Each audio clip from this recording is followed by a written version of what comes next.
Welcome to Scheduled Nonsense. I'm Sarah. I'm Katie. Let's get into it. Let's do it. Two mics, two minds, yapping about everything all the time. Unfiltered thoughts with no defense. Tune in to Scheduled Nonsense. All right, ma'am. What's this week's makeup drama? Well, it's less drama and more just a shock to the system a little bit. Okay. So, some moons ago, not that many, I think, but I don't know how many. Some moons ago, Louis Vuitton announced that they were getting into the makeup business. They're one of the few that's not in the makeup business out of the luxury lines. Like Dior's been there for years, Gucci, Prada, Tom Ford, like they've been there for years. Even Hermes is in the makeup game.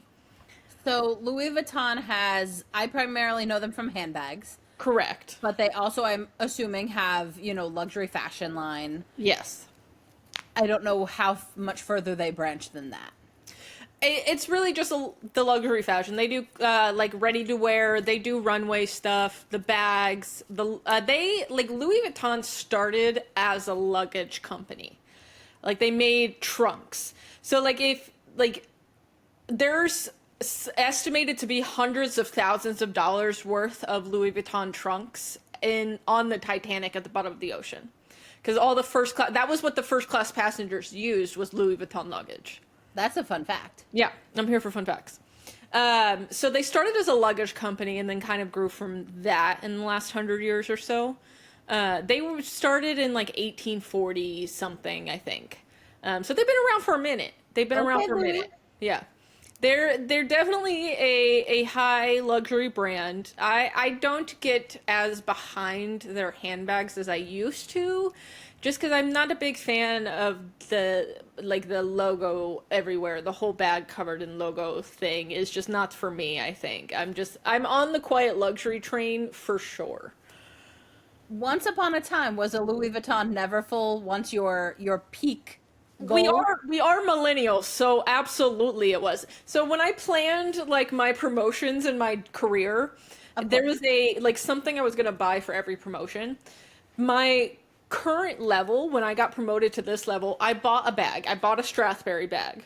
That was my bag that I bought. But the original plan was to buy a Louis Vuitton Neverfull. That was at this level, that's what I was gonna buy. At my next level, I was gonna buy Louboutins. At my next level I can't remember actually what the next level was. I think it was a Tiffany necklace, and then the last level was a Porsche. Sure, sure. Didn't we debate buying you Louboutins in New York? We did. Things have changed. Yeah, yeah. Just Goals have checking. changed. And honestly, I think I thought that Louboutin at that time when I planned this, I think I thought that Louboutins, I mean, don't get me wrong, they cost a lot of money, but I thought they cost more money than they actually do. That's fair. So at least for the ones that I want, because I'm basic and I want the basic ones. Okay, so Louis Vuitton bag, Louboutins, Tiffany jewelry and then a Tiffany jewelry, Porsche. and then Porsche. Okay, all right. Okay.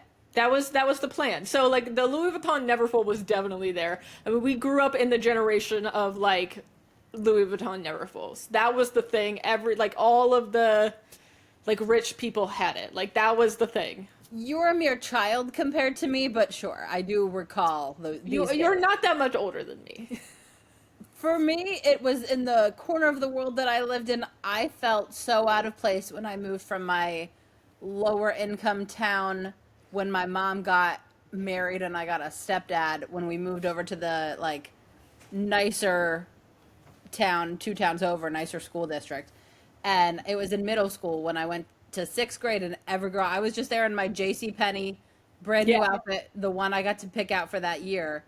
And they all had their Coach bags, and they had their, and I was just like, "What is this place?" So Where are we? exactly. But yeah, that was definitely on the list, but it is not for me any longer. They have some bags that I'm really into, like the Pochette Matisse. I really like that one, and they have it in the like traditional black or brown logo print, but they also have it in just all black. and I'm kind of on board with that one. I do like that. They have the cappuccines that I like a lot. They have some bags that I do like. I'm not crazy about their fashion wear. It's just not for me, I think. But they've decided to get into the makeup game. And I was excited because I'll tell you why. Because Pat McGrath is the creative director for it. Pat McGrath stepped away from her own beauty line to come be the creative director for Louis Vuitton makeup. Okay. Pat McGrath, very famous, as you know, like regularly does Taylor Swift's makeup. The red lip that Taylor Swift is known for is rumored to be Pat McGrath's liquid lipstick in Elson. That's rumored to be what she wore every day at the Eras tour. Was the liquid lip? I think it's Elson 4 actually is the shade. But How do that you is find all this out? Oh my goodness. welcome to Beauty Talk. Welcome to Beauty Talk. So that's what it is. It's been years. It's been years because Pat McGrath has been doing her makeup for years with her signature red lip, and that's from Pat McGrath's line. So very, very famous makeup artist, very talented lady. Her makeup line is beautiful.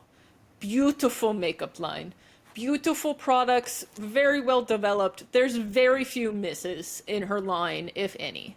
We saw it in Bergdorf's in person. We did. I have seen, well, last it's month. carried in Sephora. So Well, I have I seen just it. meant for me, my little. Yes, yeah. It is beautiful. Beautiful packaging, beautiful shades. She does very artistic shading. It's nice.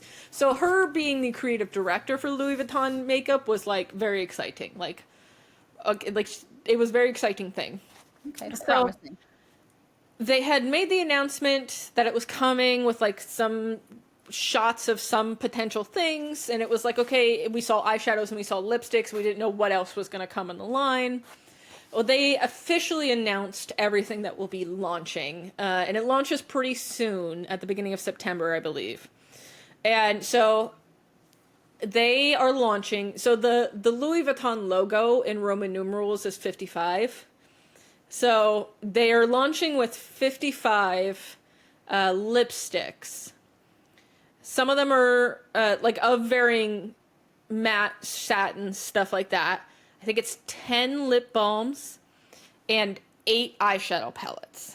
Oh, okay. So, and they're like, the eyeshadow palettes are nothing like crazy.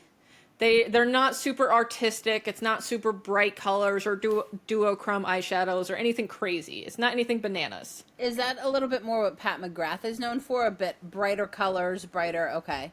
Yeah. And they're just going to be palettes. They're not going to sell any individual eyeshadows. Just the Correct. Just the palettes for the moment. They did say that they are refillable, so they probably will be selling the individuals down the line, or maybe at launch. It's just not a big thing at launch. So the eyeshadows are all quads. So there's 4 eyeshadows per palette. The lipsticks are all refillable. So like how I had, like when we went to New York and I bought myself the Guerlain lipstick in the like refillable packaging, it's the same idea. Here's the part everybody is struggling with. Oh boy. They made this announcement. So I want to frame this in context. So Hermes beauty line is by no means inexpensive. Absolutely no means inexpensive.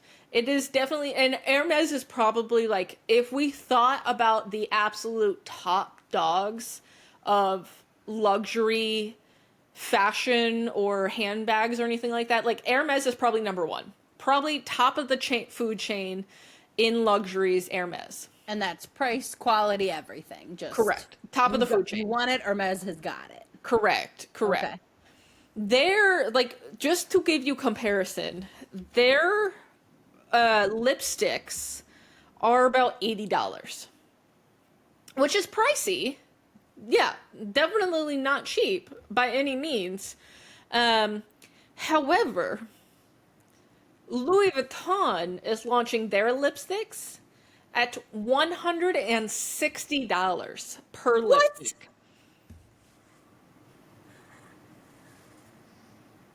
For the, I'm assuming the exact same size. Yeah. Standard sizing. That's in. The eyeshadow palettes are launching at $250. Catherine. No joke. No joke. That's that's for the 1%. That's who that's for. And they even came out and said that. They were like, don't buy our stuff. You can't afford it, honey. Yeah. You can't afford it. They specifically put out like a statement like this, our makeup line is for the luxury client. Like it's for those people. And don't get me wrong, like the packaging is beautiful. I think for me, the shades are beautiful. Like I could see this if I was not super into makeup and I wanted one eyeshadow palette and I only used that one eyeshadow palette. I could definitely see myself going for one of these for the one everyday palette, and that's all I use. Like an eyeshadow palette will last you forever, years. It could take years to go through an eyeshadow palette. So they released did they just release what they were having at launch, or did you get to see all of the colors, has that already been visible? Okay. Yeah. And they have put out they've shown all 55 shades of the lipsticks, all 8 eyeshadow palettes. And there's no like I said, there's nothing crazy. There's nothing and the formulas in the eyeshadow palettes don't seem to like have any like super innovative formulas. Like there's no like cream shadows or like I said, duochrome shadows or anything like innovative in that way. It's just like beautiful but basic makeup. So what we're saying is there's no real difference here. Correct. Between the two, other than double the price. That's a big swing. Yeah. It's kind of bananas. And like everything is, it's almost like if you took the Guerlain collectible lipstick that I bought and just really amped it out without the really pretty packaging that I have. I don't know. When you said that Hermes was 80, and then the minute you started to say 100, I thought 100 was as far as you could go. I have never seen Tom Ford is not priced that high. Like I have never seen a lipstick priced that high. Ever. Like even the like highest luxury makeup brands, there's really high end brands like Chantecaille, Sicily, La Mer, like all of these super, super high end brands. I don't even think their lipsticks are that expensive. And these are like the top, like if I was spending some cash, if I was dropping cash, like it would be, I think not even that much for their lipsticks. This is for Becca Bloom and her friends exclusively. Only them. Only them. Like, I cannot imagine. I could never. Like, I was thinking about it and I was like, would I even buy this as like a little treat to myself on my birthday the same way I bought the Guerlain lipstick? Like, I don't think so. Unless I can see it in store and it feels like magical to me. I don't think I could, especially when I can go over to Hermes and get 2 of their lipsticks instead. Exactly. That seems... I don't know. I mean, I very well might one day just for the experience, but I don't know. It would be seriously down the line. I need to see it, I think. I need to see it. I need to see, like, what the packaging is like, what the shadows actually feel like, because I will say, like, back in the day, Tom Ford doesn't make them anymore, but they used to make these like pot duo eyeshadows, and you could like do one swipe across the eyeshadow and run it all the way down your arm because there was so much pigmentation in it. And their eyeshadows are still beautiful eyeshadow quads that don't cost $250. And beautiful packaging, beautiful shades. They have this really cool sequin formula, which is like a shimmer, but with like a clear base. And so it kind of diffuses the shimmer a little bit. It's very nice. I love it a lot. It's very beautiful. But that, I couldn't never, like, Tom Ford is like the end of the line. That's as far as I can go. Yeah. I don't understand. Like, I can't wrap my head around it. Maybe when I'm very very rich and successful later down in life, I will be able to wrap my head around it. But at this point, I'm just like, this is bananas to me. I'm sure you'll be curious to see it and see it in person and actually try to Probably. Yeah. understand. It's one of those things where at that point, like if we're just talking, if it's just for the experience and money, like you said, there are so many other luxury options at that point. I feel like you are always hyper cognizant of what the best quality is, and you don't care if it's Elf from Walgreens or if it's, like you want the best quality. And I just Yeah, I just want have a high hard time. performing product. Yeah. And high performing product does not need to be $250 or $160. And sometimes the difference between like the higher end brands and the drugstore brands is not the formula of the product itself. It's the mixing of pigmentation in the product. Like Okay. sometimes it's that the tones are richer, the depth of the tone is better, like the way the pigments are mixed together is better, and like the shade has a more universal tone to it, kind of thing, versus like just the straight pigment that you sometimes get in, like the basic pigment that you sometimes get in like a drugstore formula. So like the formulas may be the exact same, and the real difference is the time and effort that they put into mixing the color.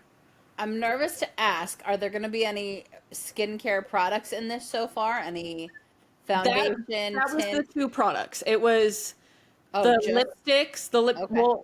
lipsticks and lip balms. I can't remember if there might have been lip liner as well. I don't remember. And the eyeshadows. That was it. Now, At what is launch. what is Pat McGrath's visible touch here? Like, where do you see her influence? Or to be determined. To be determined, I think. Definitely, like, I don't know. Because she's, I think, in the, like, general populace, the most well known for her lipsticks. Okay. But in the beauty world, it almost feels like her, not necessarily claim to fame, but, like, Her her signature real, item or something. yeah, her real, like, impact on the beauty community is her eyeshadows. Mm-hmm.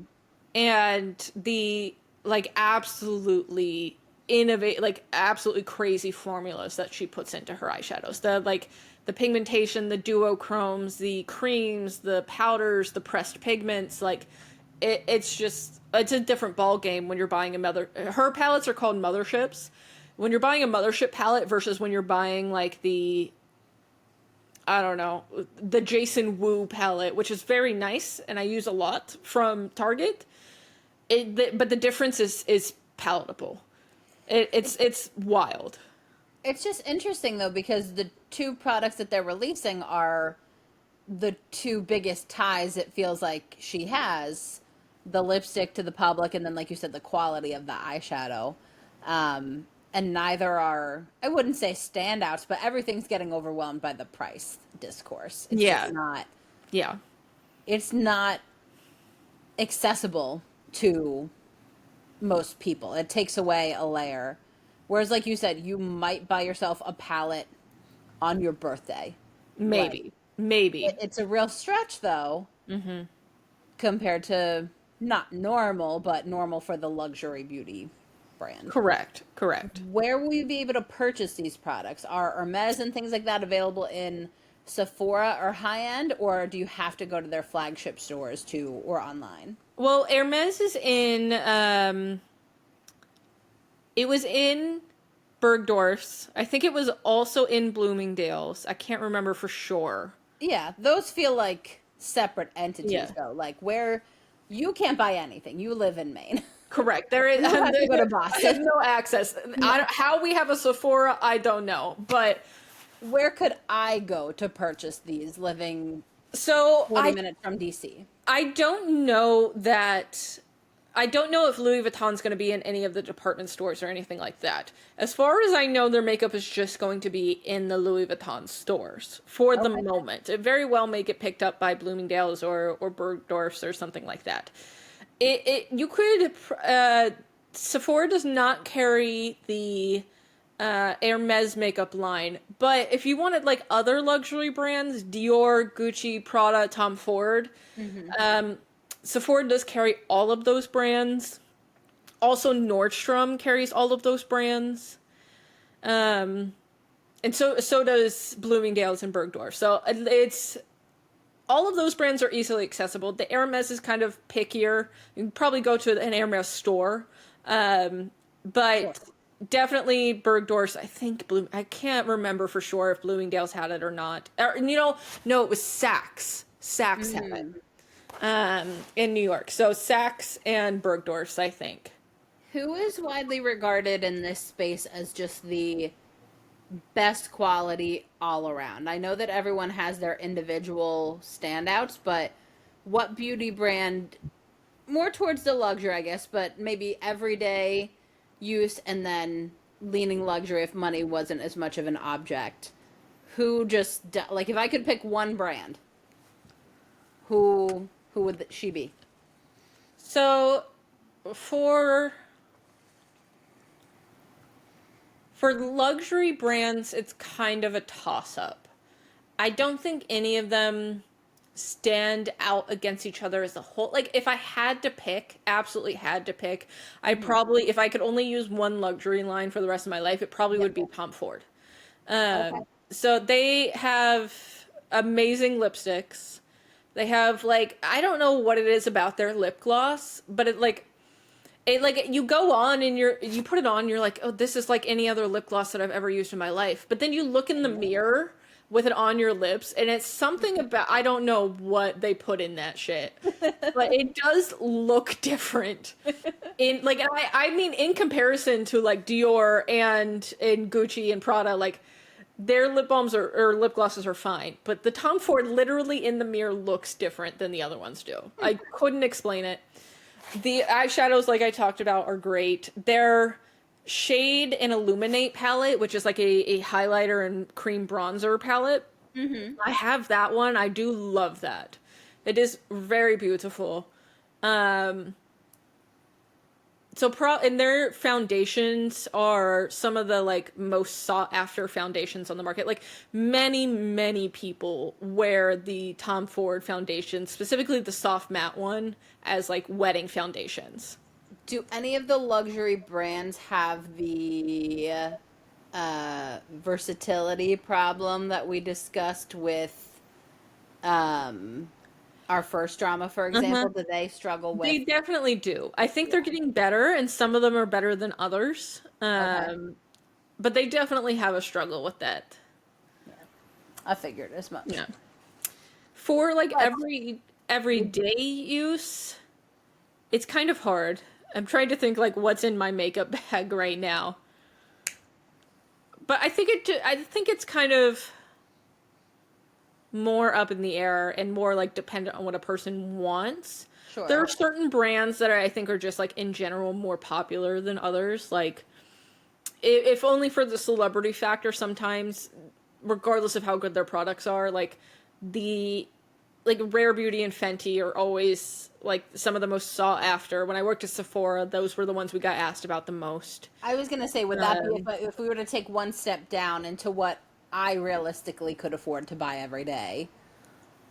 You know, an expense still, but like if I were stocking my, supplies with one brand, would we probably be leaning Fenty or Rare Beauty at that kind of next level of accessibility? Probably. And there's other brands at that level that I think are really great and make really beautiful products. Like I love Patrick Ta's line.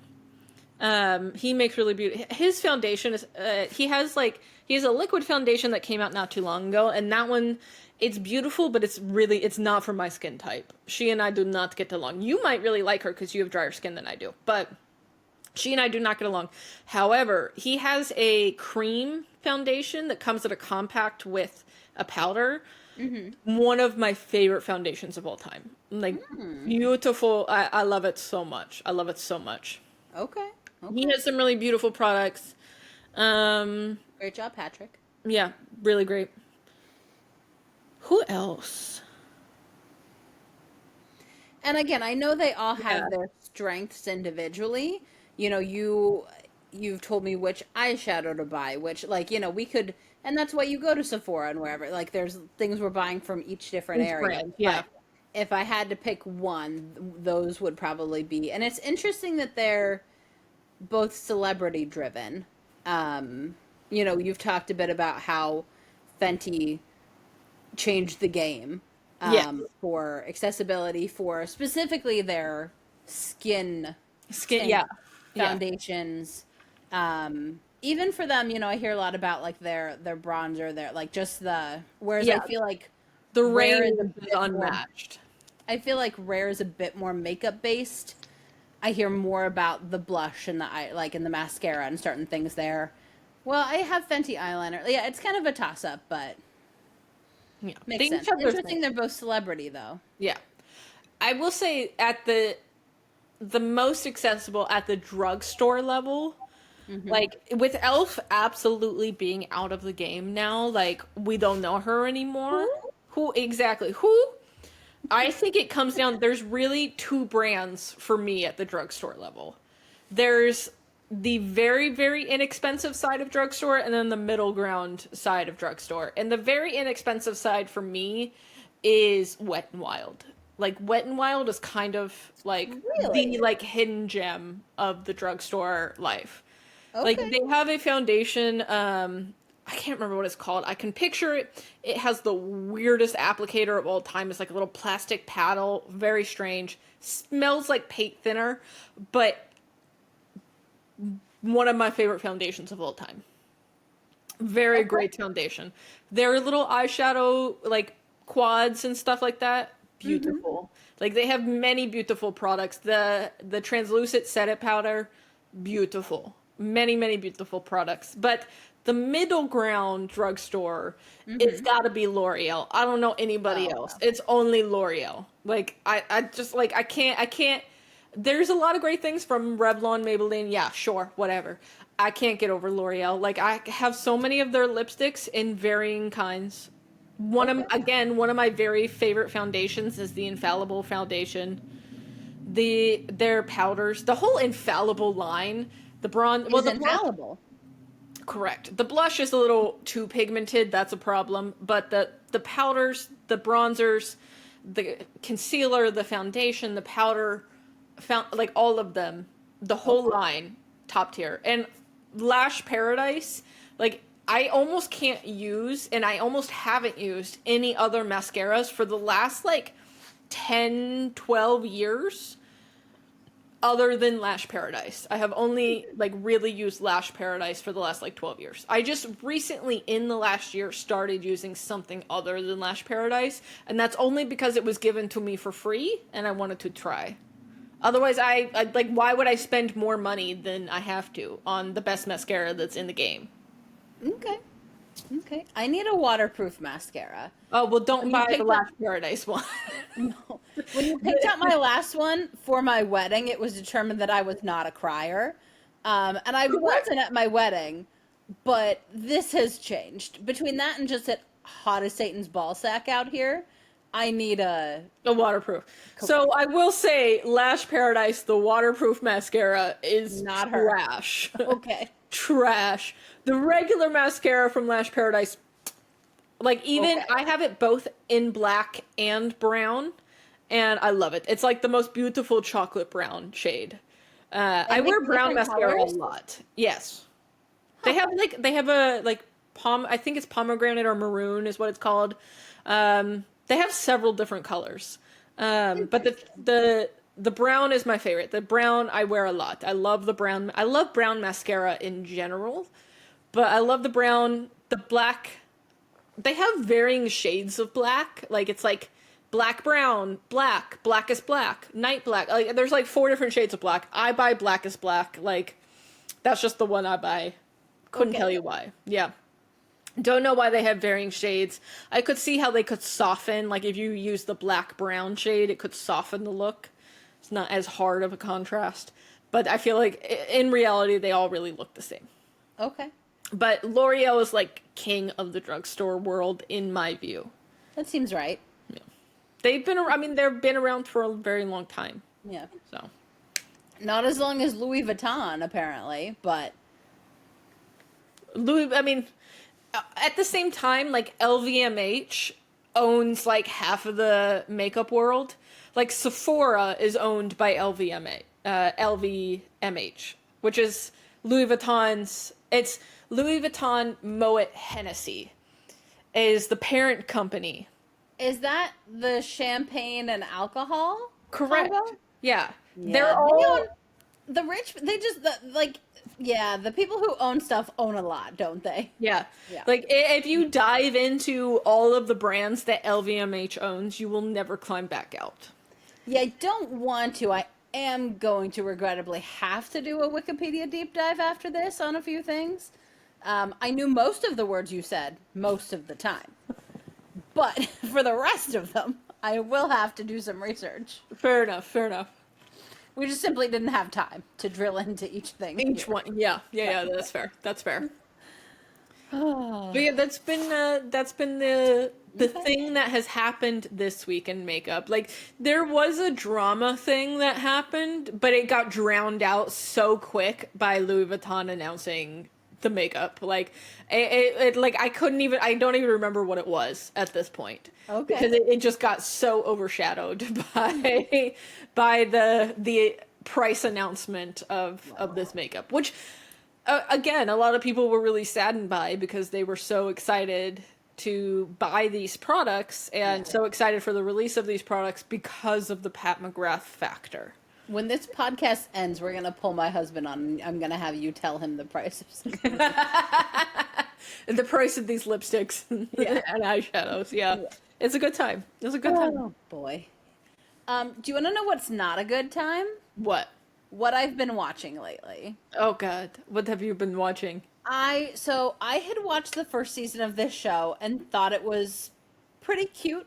It's probably in the lane you are right now. You'd been watching some a little bit younger base things.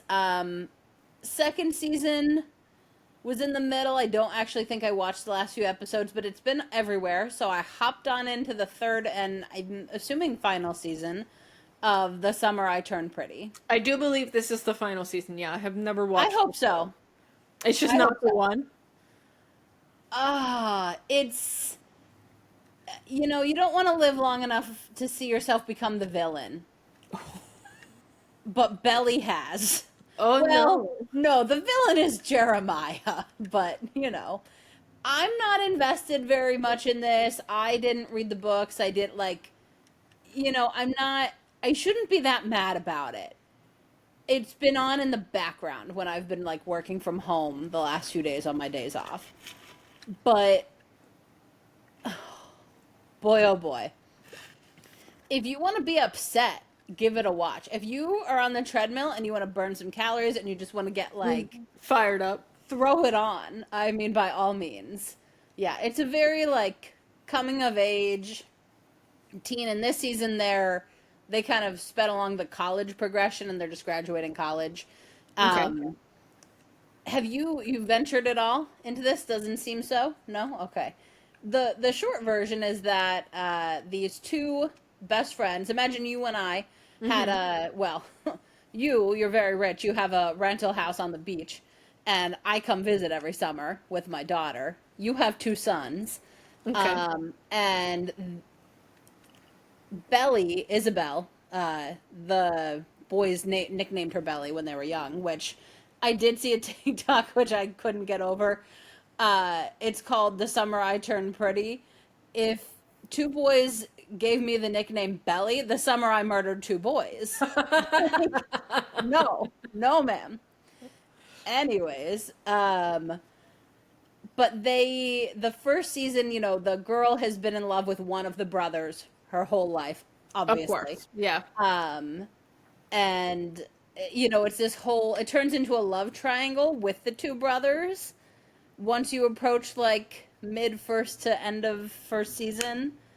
That's a little. It's rough. It's rough. And you know, the allure is there with each of them at a point, but boy, have we spiraled out of control for the third season. And you know what? They're not wrong. Like, some people probably think right now Belly's planning a wedding, and the price is like the viral thing a few weeks ago was that the cake that the one brother wanted for their wedding was $750 for like a That's very nothing. well, but for a very small Oh, okay. like it's in a town like similar to the one you live in Maine, like a luxury like beach New England town. You know, and they can't afford a ton. Yeah. Things like that. But the issue was more so that the brother freaked out about the fact that they couldn't have the cake, and just was disconnected from the reality of where they were. But no, I'm getting very frustrated watching this show. I don't think the last episode is out, or it has just come out or is about to. I need it to so that I can skip ahead, watch it, and be done. I need to know the resolution. I don't care how we get there. Yeah. I know the resolution. I hope I do. And if it's anything but, I think people will riot in this. Riot. But I mean, it should be something else. It should be neither brother. It should Correct. be at this point should be a no. But you know, That wouldn't make for a good story, though. We can't have that. no. She definitely does need to walk away from the brother she's about to marry for the other one at the very least. But you know, yeah, exactly. So Scandal. Wow. No. Nothing I have watched has been that exciting. I've been watching lots of documentaries. There has been some good ones, some sad ones. I recently rewatched all of the Bridgerton seasons. ooh, that's fun. Was fun. I struggled through the first season. Like when it first came out and everybody was like so super into it, I was like you. I'm like, I just need to make it to the end of the season so I can find out. I can find out who it is. Those books are better. I'd get into the I've books. heard that. Yeah. I just needed to know who it was. Yeah. And we finally found out it's good. And then the second season came out and I was like, I don't know if I really want to watch this. And then I was bored and I turned it on and the second season was so much better. I was gonna say, isn't the second season the eldest brother? Yes, so much better. So much Bridgerton better. has never hit better. Correct. Third season, also very good. Queen Charlotte, fantastic. 12 Yeah. out of 10, Queen Charlotte. So, like, it escalated quickly. The show got so much better, but that first season, that was rough. I had a rough time with that season. It was rough. Yeah, once you get into the I burn for you and things like that, then we're like, oh, we're going somewhere, maybe. And then Yeah, But it no, just the became first- a whole thing. you know, I enjoyed the first one, but the second season is what had me So good. hook, So good. line, and sinker.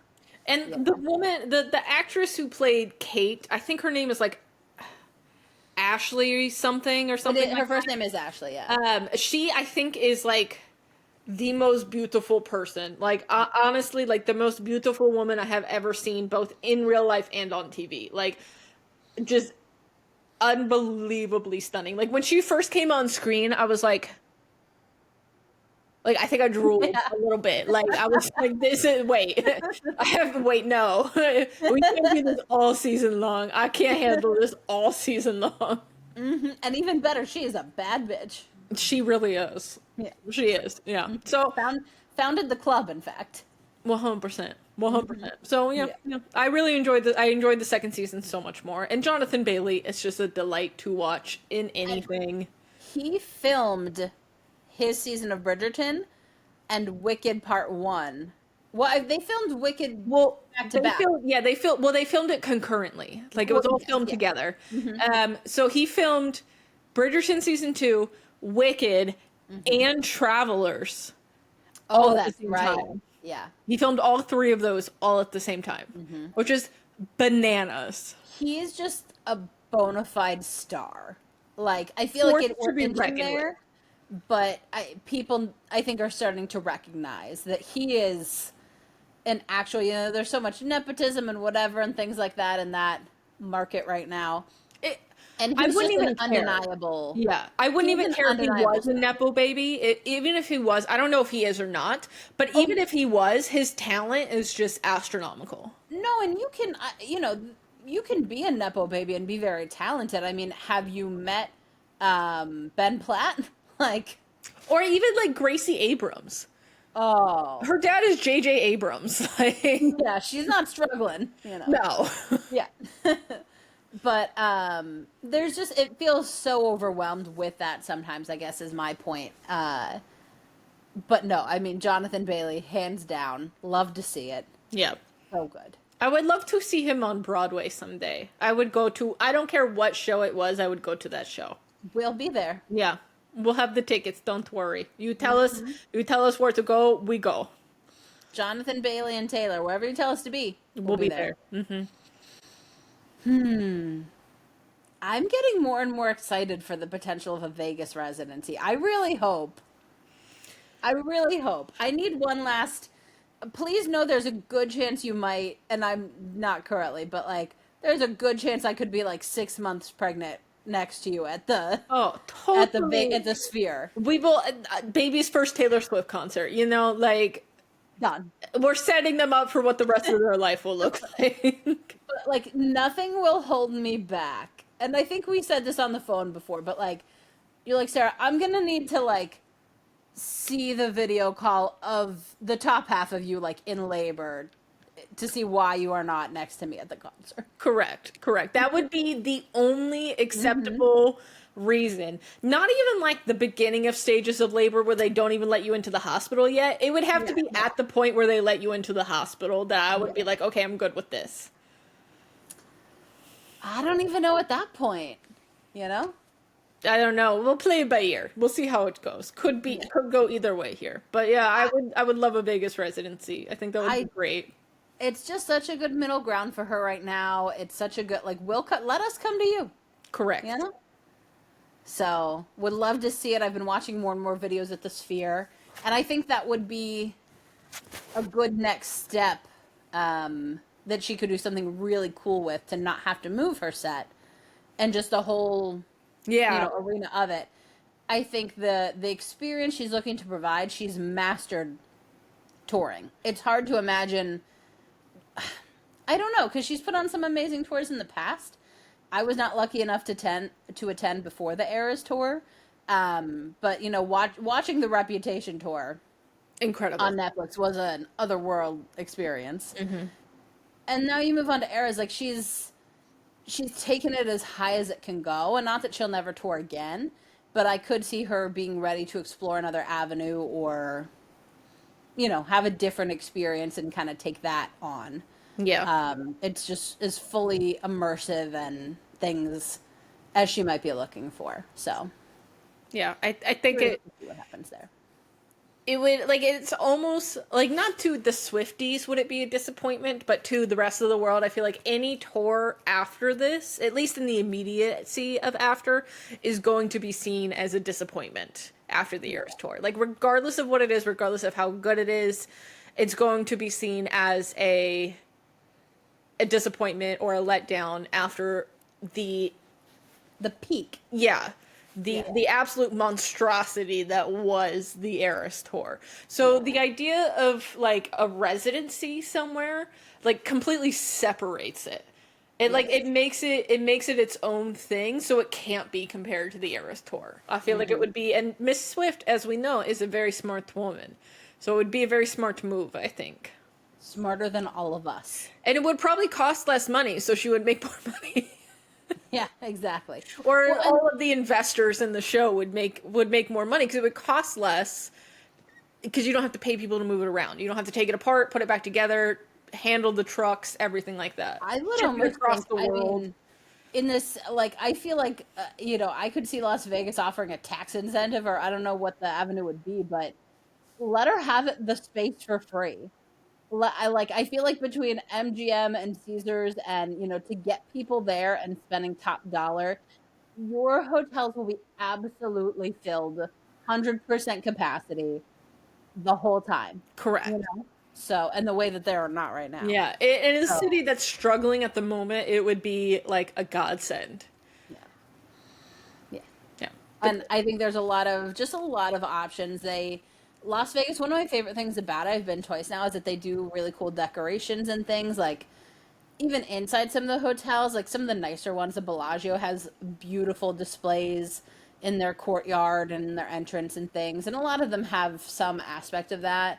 They have their own flair, but I could just see so many of them having so much fun with it and tying it in, and you know, the restaurants. I could just really see it coming together Yeah. quite well. And I think it's just a good middle ground for her to still a heck of a performance and show she's putting on, but to not be jetting from here to there to ever.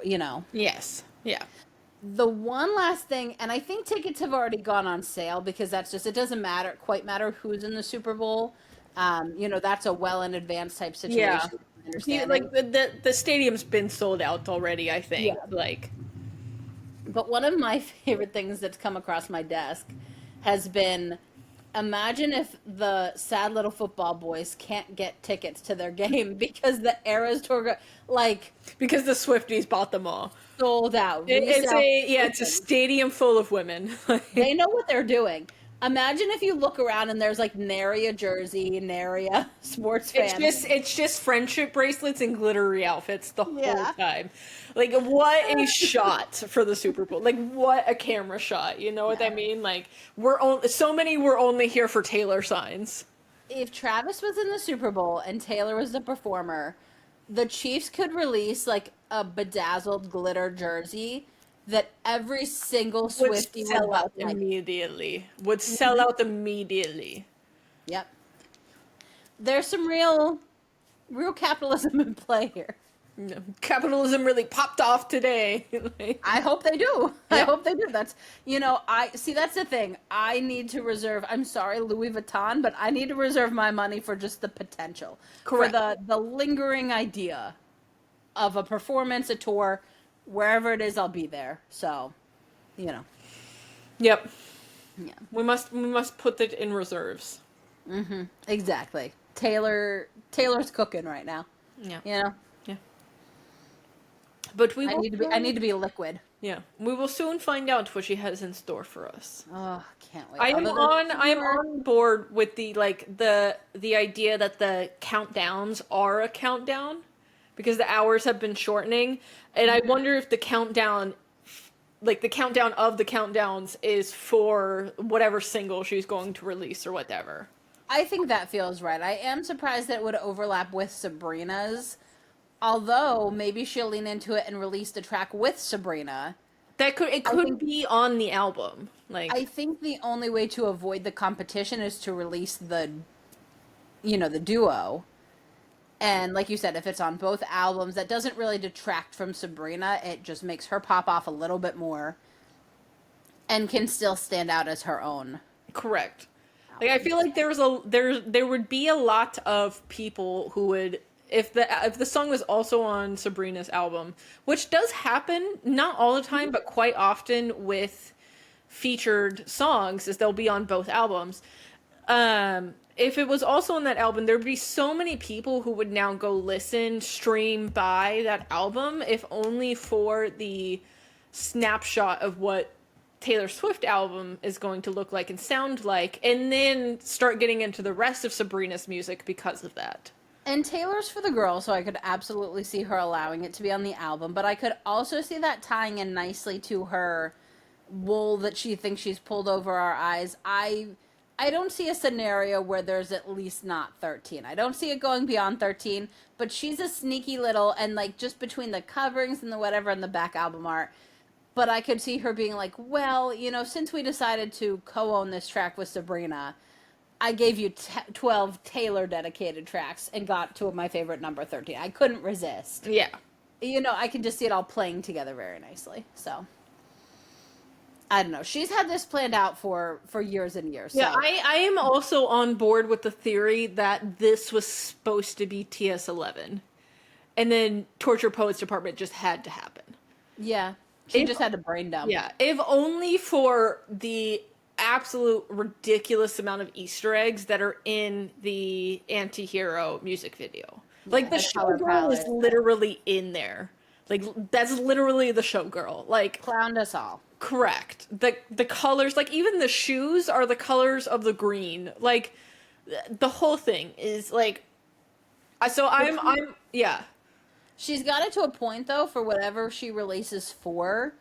This now I'm just gonna be like, okay, so some of these are it's gonna be like Where's Waldo. I'm like, all right, well, like there are 17 clues for the next for TS13 hidden in here somewhere. Somehow. Yeah. It's also the idea that like TS13 is happening right now. Like Yeah. it's like maybe not at this moment, but I feel like Taylor Swift is always writing, and so like Oh. she's writing the songs that are going to be on TS13 at this moment. Like it's being recorded, not necessarily recorded, but it's being written, created now. Yeah. Oh, rats. I had one thing about it. Oh, how do you feel about the theories of this being a sister album to Reputation? I am kind of on board, and but I think mentioned to you before that my conspiracy theory about it is that she's going to release the Reputation vault tracks alongside this album, as like that's going to be the double album, and that's how she gets away with saying there's only 12 tracks, because those tracks are a different album. Well, and we had this theory too with Tortured Poets, and it ties into this as well. Of even if she tried to re-record Reputation, just couldn't. I would rather pay hundreds of millions of dollars to not re-record it either. But I think she is also itching to get certain things of it out between the vault tracks, between, they really highlighted not just the producers and things, but the imagery of the photos that have come out when you look at the overlap with Reputation. Like, it's hard to ignore at least some variant here, some overlap. So. Yeah. I mean, there's just too many similarities, but like the photographer, like you said, the producers, the like the vibes are there. The way that like the photography is staged, like there's that one photo people keep calling back to of her like with her hands on her face. Yeah.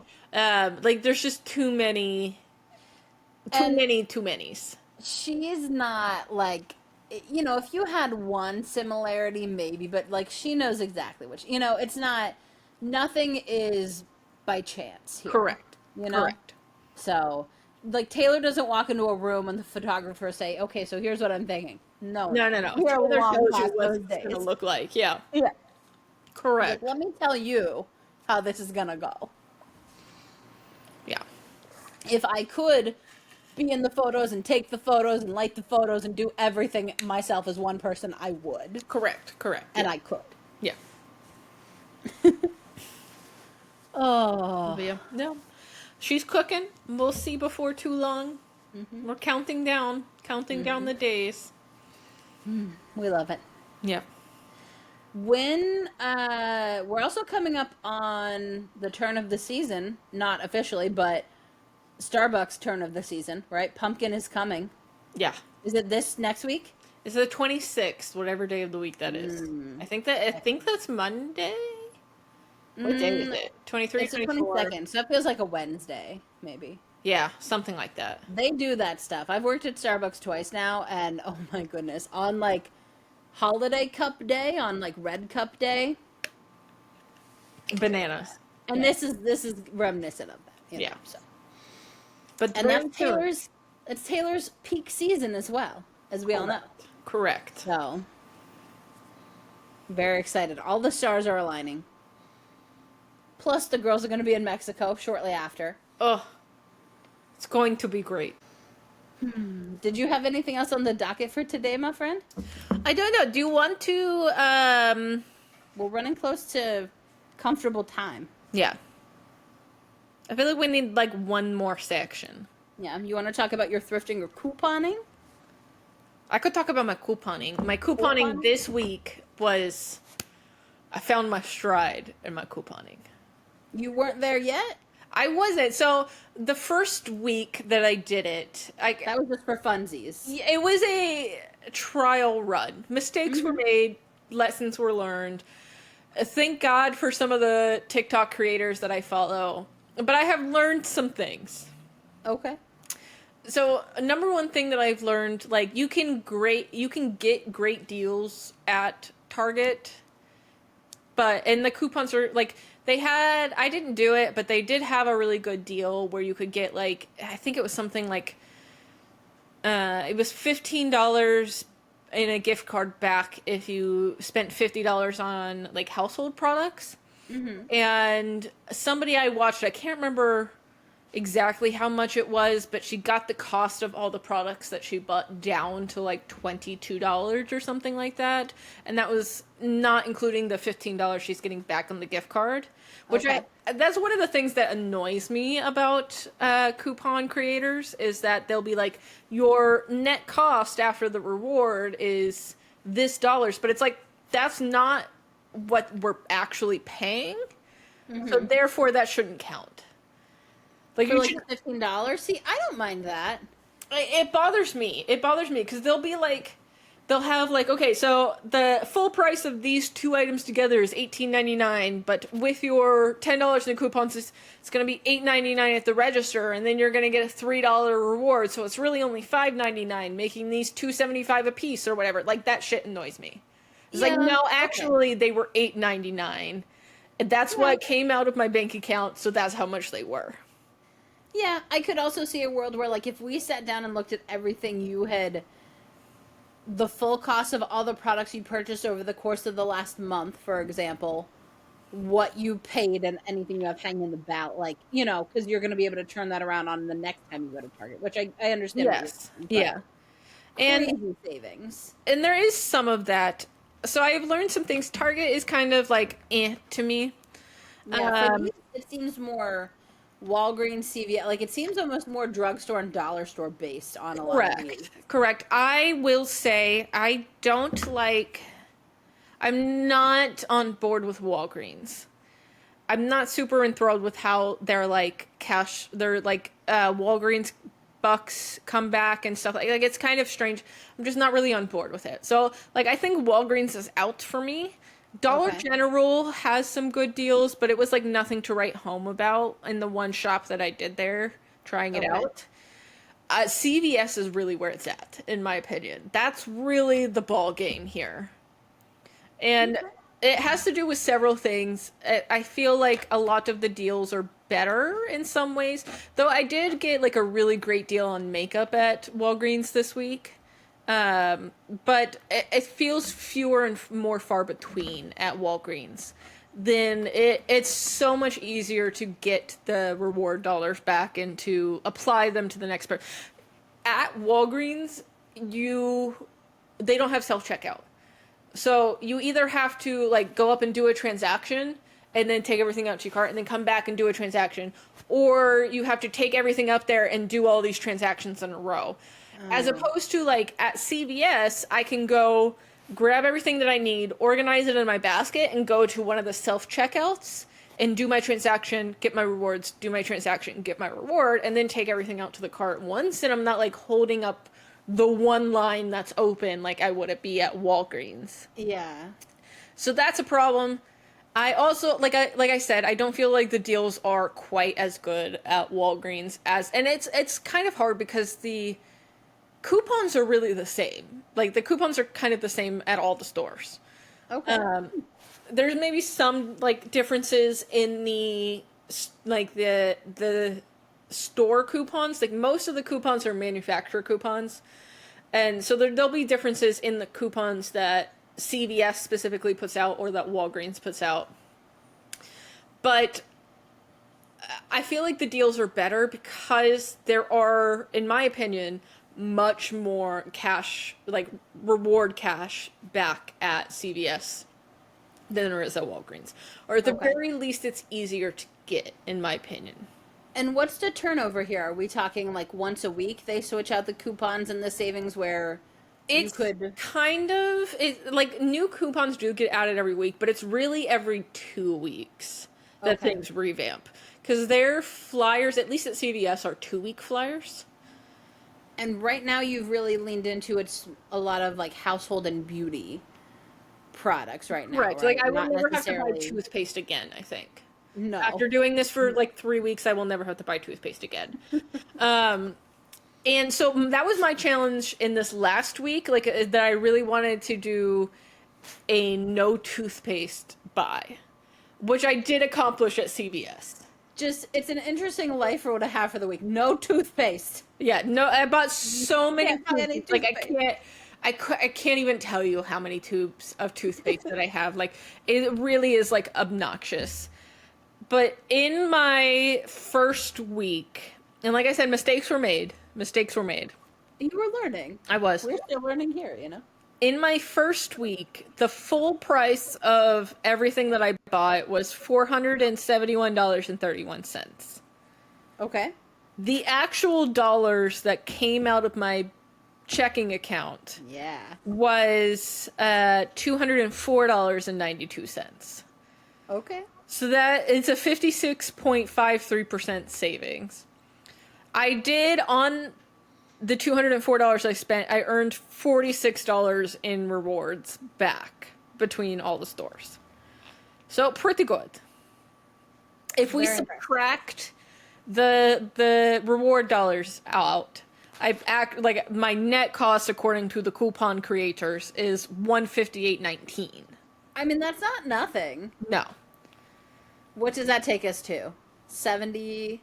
64%, 66%. Okay. Yeah.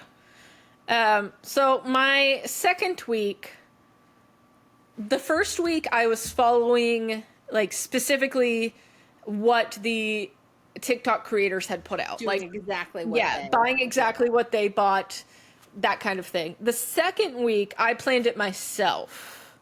Like Okay. with inspiration from the TikTok creators, but I planned all my transactions. I organized what order I was going to do them in. I like calculated the cost and everything. Okay. So I did significantly less shopping the second week as well. But the full price of everything that I bought was $239.55. The price that actually came out of my bank account was $84.22. So it was a 64.85% savings. And on that $84 that I paid, I got back $61 in rewards. That's kind of crazy. Yeah, I really figured it out that week. But like I said, so much toothpaste. I bought so much toothpaste for pennies on the dollar. Like, and even like the more expensive toothpaste from these brands. It's the toothpaste that, like, because Crest has toothpaste that costs $2.99, and then they have toothpaste that costs $14.99.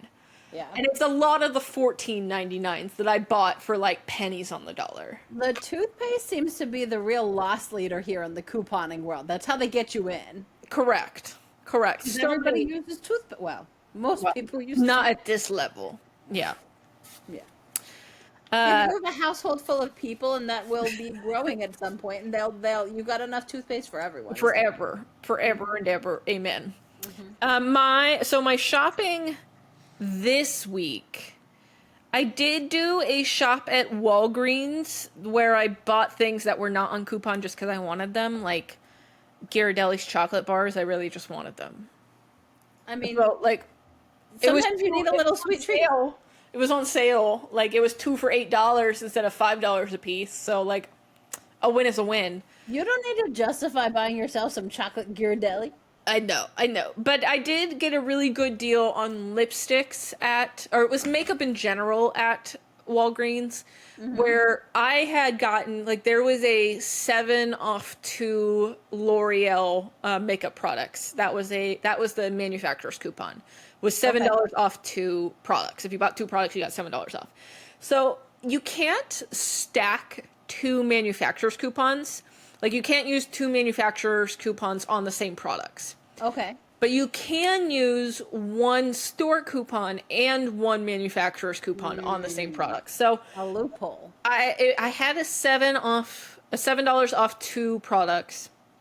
And then I had another coupon that was $5 off 2 products. And then I had my store coupon was $10 off 2 products. So I bought 4 lipsticks and used all 3 of those coupons. Did they pay you money? I mean, pretty And take these almost, lipsticks? almost like. So I don't know exactly how much the two like all four lipsticks cost. It's 30 plus 24, so like $54 is the full price of these four lipsticks. I paid like, I don't know, like $3 or $4 each for them after all the coupons. Like, it was a very good deal on the lipsticks. I did end up buying, how many things? I think I bought 4 things of toothpaste to get the rewards dollars back. I don't know if you'll ever run out of toothpaste or lipstick ever again. Well, no, I'll never run out of that's not even that's a A drop in the bucket. yeah, a drop in the bucket of my lipstick collection. Lipstick was my gateway drug into makeup. So my lipstick collection is ginormous, even after downsizing quite a bit when we moved. Did they go bad? Yeah. Yeah, they do. But I have that's all topic for a different day. We'll come back to that one. Okay. We'll come back to that one. There was other things. So I did, they had certain laundry detergents, buy one, get one free. So I got 2 Arm& Hammer laundry detergents for $2.50 each. They were $5 a piece, and one of them was free, so it was $2.50 each. Okay. But at CVS, I bought no toothpaste, no oral care items at all. Which is usually a big thing with the coupons. There's a lot of coupons for oral care. There's a lot of coupons for, like, house cleaners as well. And I only bought one thing that would fit into that category. But I bought all, like, it was all beauty stuff. One thing of Airwick plug-in refills. Okay. They were very cheap. And Midol, because I needed that. The big win was the cereal that I bought. Oh, you did text me about this. I did. So I don't know, because I have in my spreadsheet for the week, I have the Walgreens information in here also. I bought 6, hold on, let me see. 1, 2, 3, 4, 5, 6 boxes of cereal. Okay. So CVS had a deal where the smaller boxes of certain cereals, it was mostly like General Mills. The smaller boxes were $1.99, and the big boxes were $3.99. Okay. So the like normal cost for the small boxes is anywhere between $5.99 to $7.99, depending on which cereal it is. The bigger boxes are like $8.80 to $10. So it was already a hell of a deal. Like, looking at my my spreadsheet here, the full price of all that cereal was $44.82. Okay. The sale price, so without any coupons, just with the sale that they had on the cereal, was $16.62. Makes me never want to pay full price for anything again. Correct. There's some things that you have to, but I think there's so many things that, like, we've been getting ripped off for a long time on. Yeah. I had 2 $1 coupons. So it was buy 2 boxes, get $1 off. Okay. I had 2 of those. So it took $2 off of that total. I had like $14 in rewards cash for CVS. So I got the 6 boxes of cereal for $1.46. Which is basically just the tax. I mean, yeah. Because you pay the full price, like you pay the tax on what the price was before your coupons. Yeah. So if you're actually only, like, if the item was $5.99 on sale, but have a $3 coupon and it was $2.99 is what you paid, you're paying the tax on the $5.99. All right, there's one con. We were talking about, like, the pro-con list for Maine, for example. Tax on food? It's not all food, I've noticed. It's just some foods. Like, I'm from Pennsylvania. Well, I spent most of my time in Pennsylvania. And there was tax on, like, hot prepared food. but not on cereal. I Not on, like, don't know. I don't know. no food, no clothes. Like, so as I bop around to these different places, I'm like, what do you mean? Yeah. In Virginia, they were all excited. They're like, it's no tax weekend on like school supplies and light bulbs and the stuff. I'm like, That was like when tax that on was the weekend that we went school shopping every year was tax-free weekend. It yeah. made I mean it did make a difference. I'm just not used to there being tax on basic necessities like clothes and food. Yeah. You know. Yeah. That's fair. So, I did not buy any oral care at CVS. I did 1, 2, 3, 4 transactions Okay. total, which is not crazy. Sometimes I do like 8. So I got some pretty good deals in general, some good rewards. My total for the week, like the Walgreens CVS total couponing deal, was the full price of everything I bought was $218.17. Okay. The price that came out of my bank account was $84.34.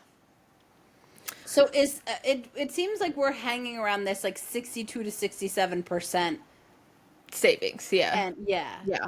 at the end of the day, Yeah, it was 61.34% savings. I didn't earn quite as many rewards cash as the week before. It was $27 in rewards cash back, but like I got basically Get it six free together, boxes of Catherine. cereal. Like, I mean, I got a lot of things for very, very cheap. Like I had the one transaction. How much did I pay for this transaction? Where like I got like some really fancy eye cream for like $4 is what I paid for it, and it normally sells for like $30. Like I paid very little for quite a few things. Very little for quite a few things. it seems like it. Pennies.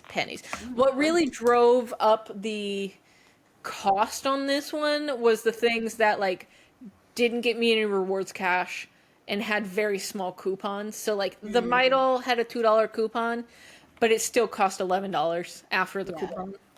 The I feel Ghirardelli's like- chocolate had no coupons. I just wanted it.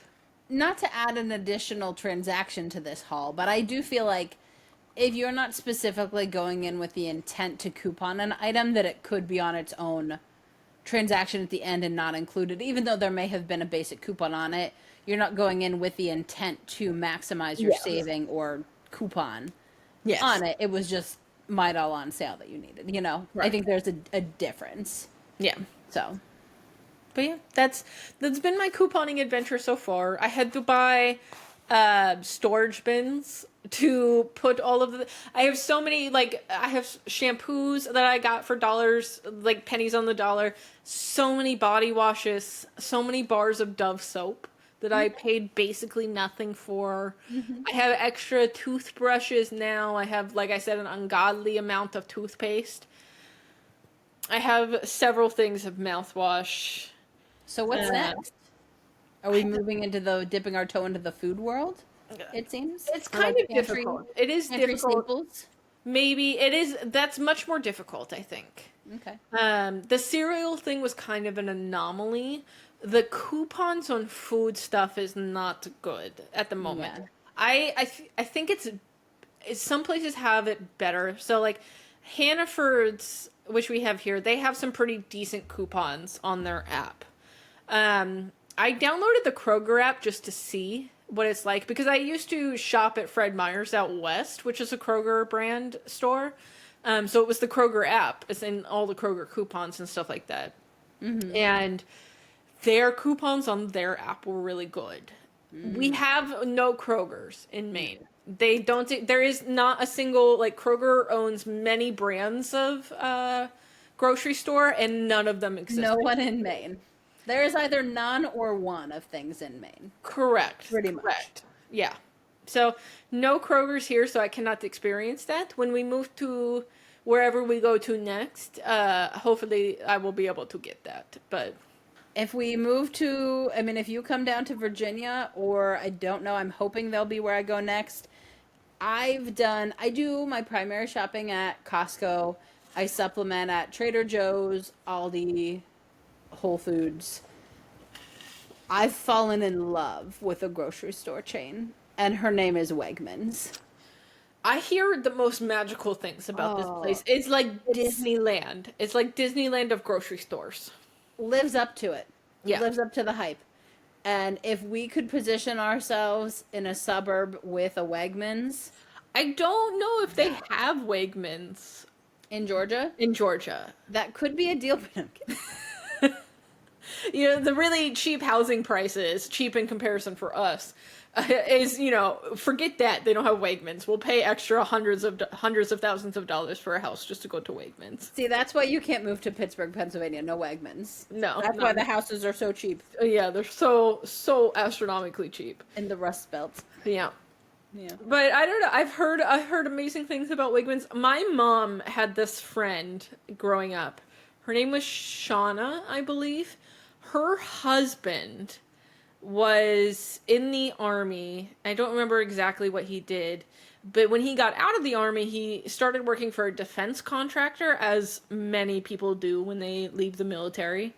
And so they moved to Alexandria. Love And her. yeah, like when she came back for the first time, like my mom and Shauna and all of their friends, like they talked about Wegmans for I think like 2 hours. Like that was, they didn't want to know anything else about how Shauna's time had been in the DC area. It was tell us about Wegmans. Like they just needed to know about every magical thing that happened in that store. I have I'm a very trying to vivid pull up memory of my- this. I'm trying to pull up my Wegmans app right now just to see what the coupon space What the looks coupon like for you. situation is. Yeah, yeah. They do have Sprouts in Atlanta, though, Oh. which I have also heard good things about. I've been to Sprouts here. It's okay. Okay. It's okay. It's better than some. Oh, it's making me choose my home. Oh, what's in there? No, they're certainly not, no, certainly not Nothing in Georgia. crazy. No. No. But no, Sprouts was fine. I have only been once, so I really couldn't speak to the full experience. They definitely had some products that I would have been very interested in buying that I couldn't get at your typical grocery store. Yeah, they have. I see a lot on TikTok of like specific brands that are only carried at Sprouts. Yeah. And there is here in Maine. There's a local, like jerky producer that they make like the jerky sticks, like Slim Jim style sticks, and they're so good. They're so good. You can buy them at Hannaford's. Only certain Hannafords here, not all of them. So like the Biddeford Hannaford's doesn't have them, but the Scarborough Hannaford's does. So like I specifically go to that. Which Hannaford. Scarborough, Hannaford? There's two. Well, there's two. The new one. Okay. The one that opened over by Sam's. This is all Maine lore. Get ready for Maine lore, guys, because this is it. This is what excites people. When Everybody the just Costco hit the opened, it end was a button. world-ending event. Like, it's crazy up here. When the Aldi's opens in 2 months, we're gonna lose our minds. But you can only get it at certain Hannaford's. But apparently, I met the owner once, and by random, he was like at the store, and he told me that he's in like all Sprouts, and that is his biggest like Makes sense. buyer is Sprouts. I could see that. Yeah. Yeah. A lot of natural, organic. Yeah, and it is like the best, like the best that I've ever had. The best meat stick I have ever consumed in my life. I don't like to call it jerky because it's not really jerky. I don't know, like meat sticks is the only thing I can like feel like I can call it. I don't know. I just feel like we've said meat stick and oral care far too much on this episode. I'm shocked the Kool-Aid Man hasn't burst through my door Yeah. to inquire what's been going on What's in going here. on here, guys? Yeah. What's the shenanigans? Yeah, I'm in my meat journey. I don't know. It's like bacon. I don't know if I could ever. I don't know if I could ever get into a meat stick or jerky. It like I wouldn't. I would. It would either be that I would. I can't remember the name of this brand at the moment. I can picture the packaging and the logo in my head, but I can't remember the name of it to save my life. And I don't have any here at the moment. I'm out of them. But it's either like we start you with that brand and that's all you'll ever eat, or we start with a subpar brand but you won't know the difference, and we'll And we'll then work you our way bring up your to the original- good ones. Yeah, I They don't know. the problem I think you'll have with them is that a lot of the time they tend to be very salty. I can't even get over the smell when he opens them. I know. These ones are like so far and beyond better though that I can't even explain to you how much better they are. I think your first step would be getting me to try like natural or like in the moment jerky. Probably like start piecing me in, Yeah. before we get to the We'll start with the good jerky, like the Korean barbecue jerky. yeah. That one is my favorite. That'd probably be your best odds, and then start to build. It does make me sad. Like I didn't realize some of the brands that we had out in Oregon were so area specific that we don't have out here. And like there's a brand of jerky called Arboretto that is my favorite, like actual beef jerky, like in the pouches, whole thing. Like they are so good, and they're very expensive, but they were so much cheaper at the Costco's out there that I would buy them at Costco all the time. And then I moved out here and they don't exist. And it was very sad. There's other things, like there's a bread company called Franz, which I swore that I had seen in stores my whole life. But no, it's an Oregon company. It's made in Oregon. Yeah, we only know Dave, not Fran. Correct. Franz, they made the best keto bread ever. I mean, I'm not keto. I don't like keto. I tried keto and it made me feel terrible. Don't like it. But this bread, it was like it was like eating regular bread, but it just had a shit ton of fiber in it. And it tasted so good. It held up so well. It was a big, like they're big wide slices, like they have the best keto bread of all time. You can't buy it online. I've already looked. Don't worry. If I could have that shit shipped to me, it would be on top of my fridge right now. I was gonna say Fran's, you say? Yeah, France. Yeah. They had like best keto bread of all time. But good breads in general. And so when we moved out here and I go to the bread aisle and I'm like, where the fuck's the Franz? Like I can't find that shit. And I come home and I talk to my husband. I'm like, man, they were like out of Franz at the grocery store. He was like, what are you talking about? I was like, they didn't have it. They didn't have the Franz. I had to get this other brand. He was like, they're not going to have that here. I'm like, what do you mean? He was like, it's only in Oregon. I'm like, what the? It would like rocked my world. Because I would swear on my life that I had seen Franz in store for my whole life, but it's like a Mandela effect. It's my own personal Mandela effect, is that I would swear up and down, left and right, that I had seen Franz for my whole life, and I had not. It did not exist before I moved to Oregon. So the disappointment started there and just kept on going. It just kept, it escalated. Yeah. In terms of product accessibility in Maine. Yeah, no. Yeah. And there's some good local stuff. Like the jerky is amazing. Like there's some good stuff, but It's a local grown and made. Yeah. For sure. There's so many things Nothing wrong with that. No. But, yeah. All right, ma'am. Well, I think that's going to be all for this week. It was lovely to chat with you. Always. I can't wait to see you again soon. I will see you next week when we're Bye, back friend. on our nonsense. Oh, perfect. Perfect. All right. Bye, friend. Bye, friend.